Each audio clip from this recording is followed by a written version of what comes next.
Thank you very much, Glenn. I'm pleased to be here tonight on behalf of Summer Shade Music Studios. You're going to hear a bunch of original songs, and it's something more than just getting together on a Sunday afternoon and putting things down. We've had musicians to come in, work late at night, and David Burge has really worked hard, and of course, Mabel, a number of people have worked hard to make this studio a reality. We hope we're just started. Our first guest tonight is, of course, a Grand Ole Opry star. He's half of the Lonzo and Oscar team. They have performed throughout the world.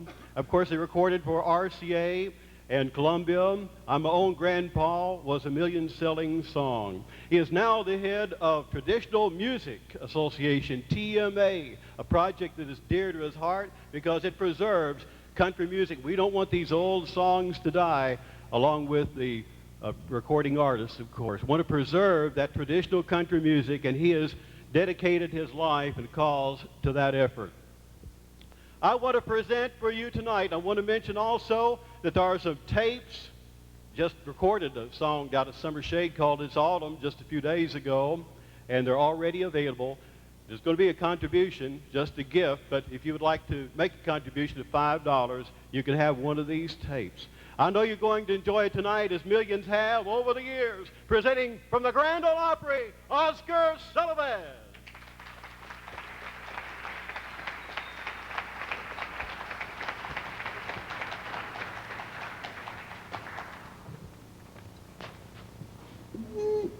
Uh-oh. Thank you, friends.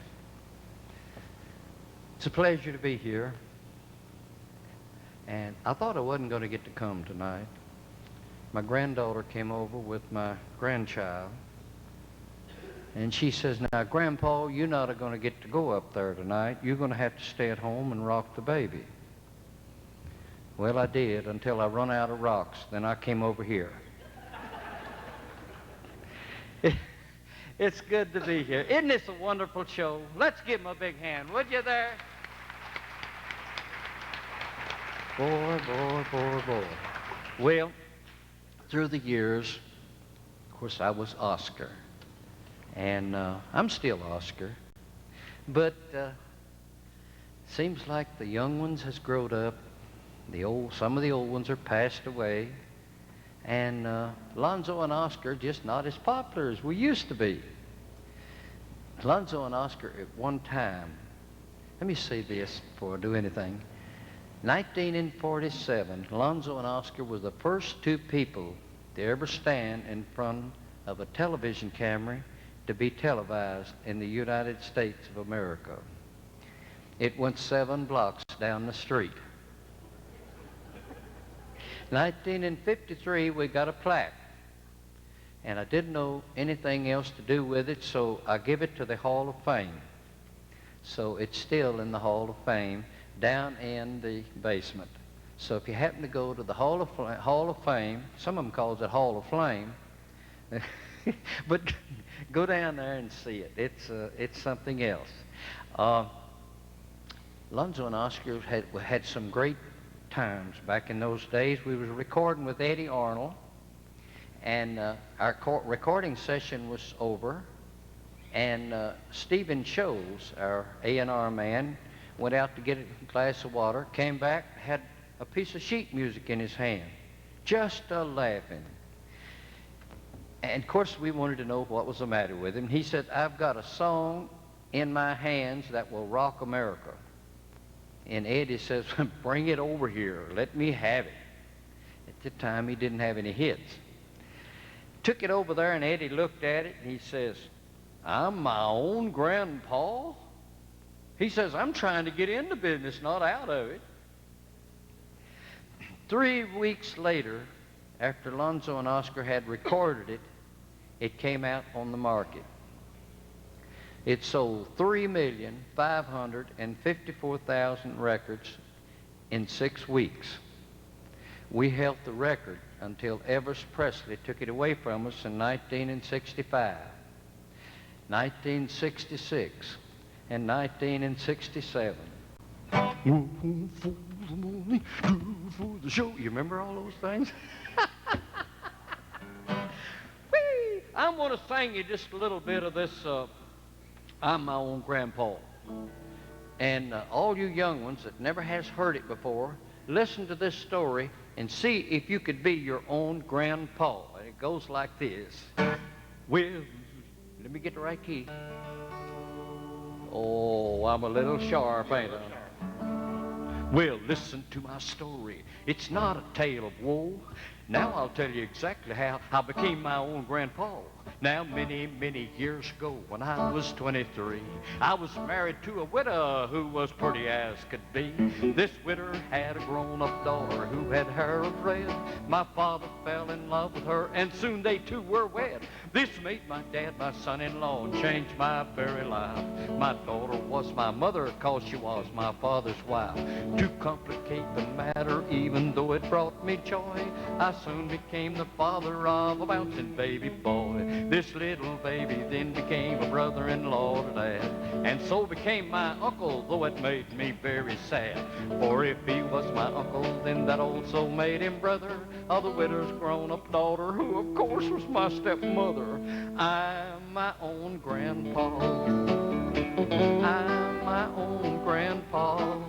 It sounds funny, I know, but it really is so. Oh, I'm my own grandpa. Father's wife then had a son who kept him on the run, and he became my grandchild, for he was my daughter's son. My wife is now my mother's mother, and it makes me blue, because although she is my wife, she's my grandmother too. Now, if my wife is my grandmother, then I'm her grandchild, and every time I think of it, it nearly drives me wild. For now I have become the strangest case you ever saw. As husband of my grandmother, I am my own grandpa. I'm my own grandpa. I'm my own grandpa. It sounds funny, I know, but it really is so. Oh, I'm my own grandpa. Thank you.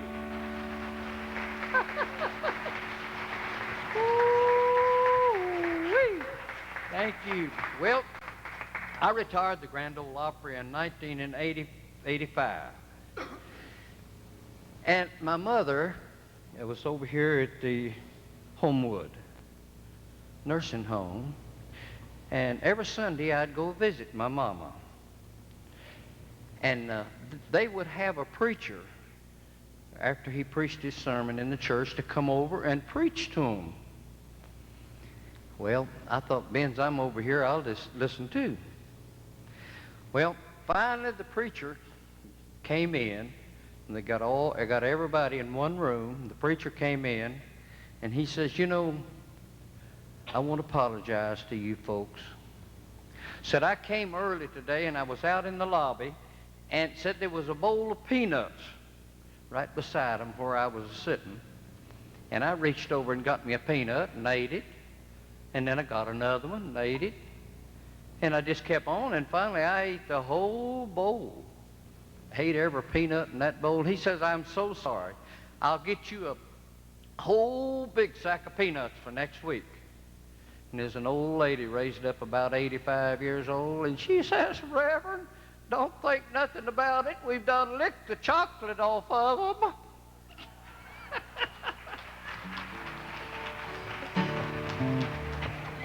For the next few minutes, I want to do some really traditional music for you. You know, I was sitting down there thinking, what a exciting, entertaining show that they had here on the stage. 20 years ago, or 25, the show that wasn't even this good, the house would be packed. And I guess, of course, there's a lot of things against us tonight. There's Halloween and cold weather and everything, you know.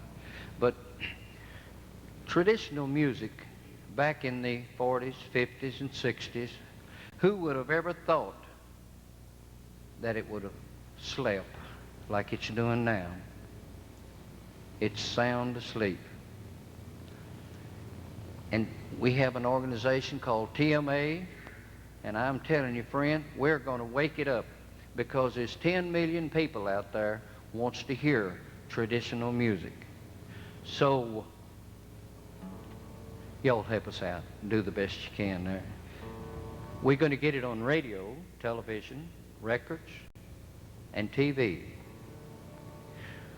We're going to open up a market nationwide with equality. That means if you're good, you'll get a label and you'll get to record. You remember how many artists came out with records back in those days?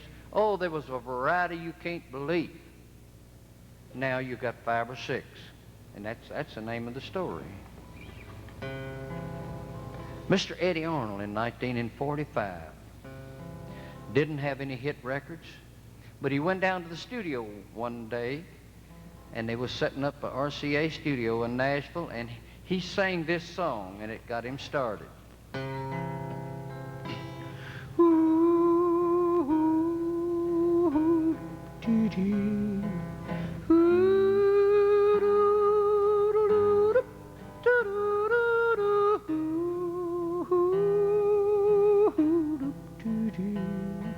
Singing the cattle call.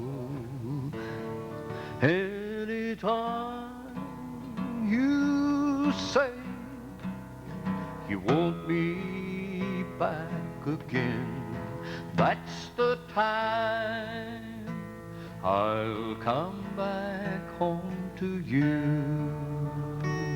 And then there were old songs, rocking along in an old rocking chair. I saw an old mother with silvery hair. She seemed so neglected by those who should care. Just rocking alone in an old rocking chair.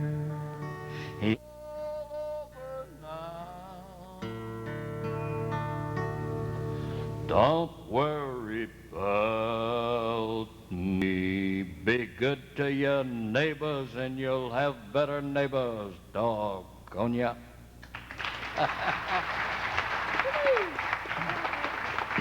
I'm taking up a lot of time here. Maybe I better just, well, I want to tell you this. I woke up about 3 o'clock one morning, and when daylight came, I looked out and I saw the most beautiful colors on the trees. And I said, somebody ought to write a song about that. Well, before the week was up, I did. I wrote a song. I went to church on Sunday, came back by David, studio out there, Summer Shade Studio, recording studio. And they just happened to be out there. Curtis and his bunch was there rehearsing something. And I showed the words to David. And David said, Oscar, we better record that right now. And I give Curtis the idea about what to do. Well, boy, he just sat right down and figured out the arrangement. And we did record it. And I want to do it for you here tonight. And if you'll make, we got 50 tapes on it, just that one song. And if you'll make a donation to Traditional Music to try to help us get it back, you'll get a free tape. We'll give you the tape that we made Sunday on it. So I'll get rid of the guitar. Y'all go ahead. We need you started out. We need you started out. Yeah, you started out.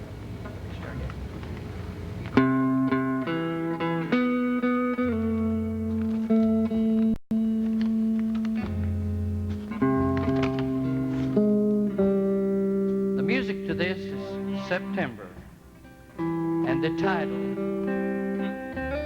It's Autumn.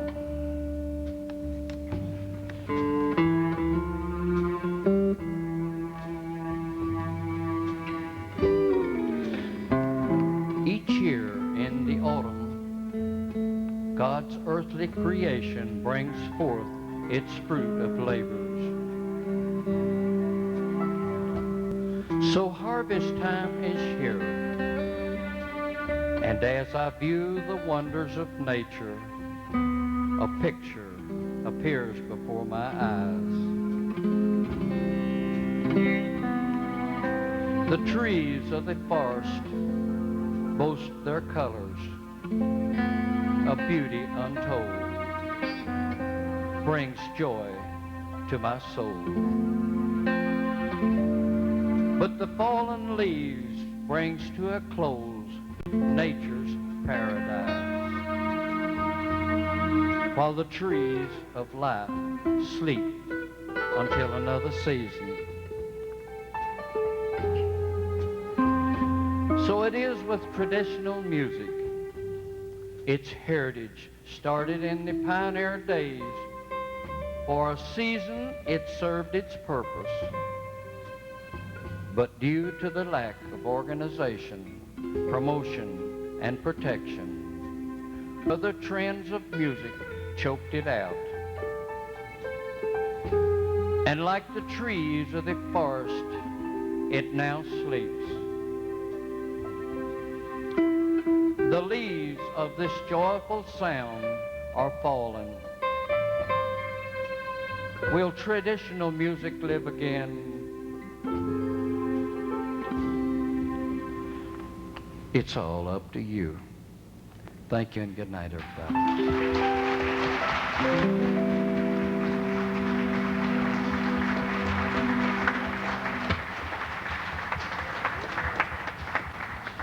Oh, thank you. Bye-bye. Oscar Sullivan. Fantastic. Our next guest is going to be doing a song that he and I wrote together, a song called Cincinnati Can I Still Call You Home. Just filmed, by the way. Want to mention something that's going to be on, and a couple of our artists here tonight are going to be on TNN in January. It's slated for January. And this was just done last weekend. I'll tell you more about that. This man's been playing guitar and singing for quite some years. He's been on the Ralph Emery Show, a number of television stations down in Nashville. And he's really going to go places now because he's written some fine songs lately. I present to you Curtis Wilson, my 20-year friend. Thank you, Stan. Lord, that microphone is loud, or I am one of the other. Here's a song called Cincinnati. You cried the day that I left you, Cincinnati.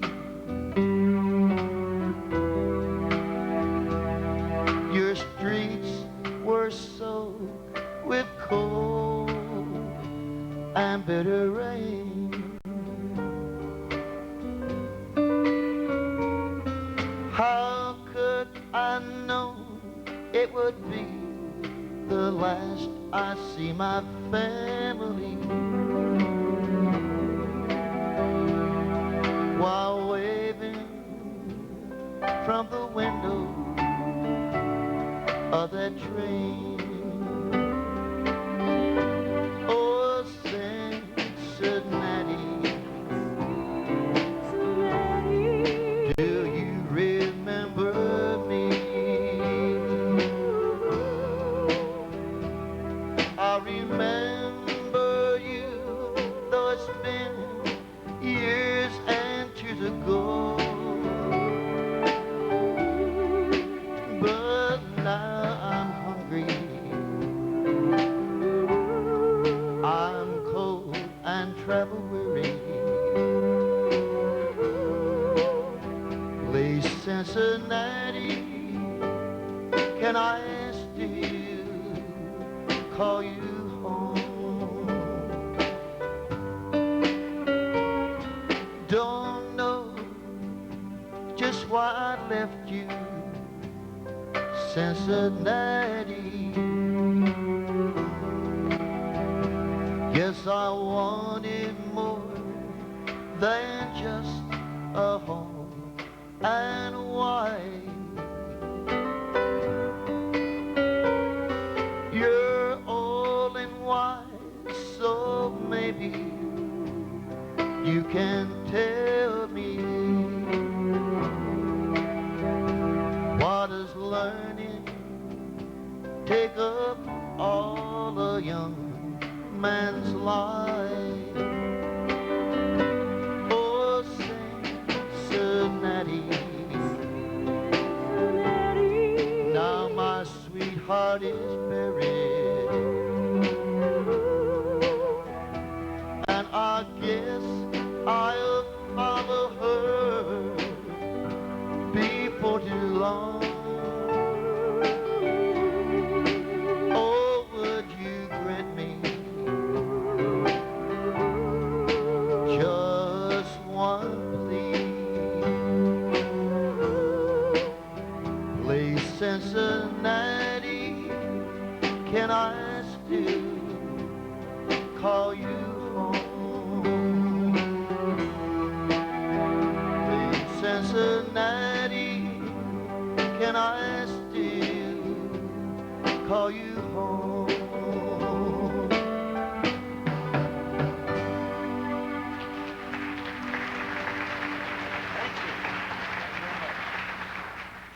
Great job, Curtis. I think we're going to get David Birge up here to play the harmonica. Sure.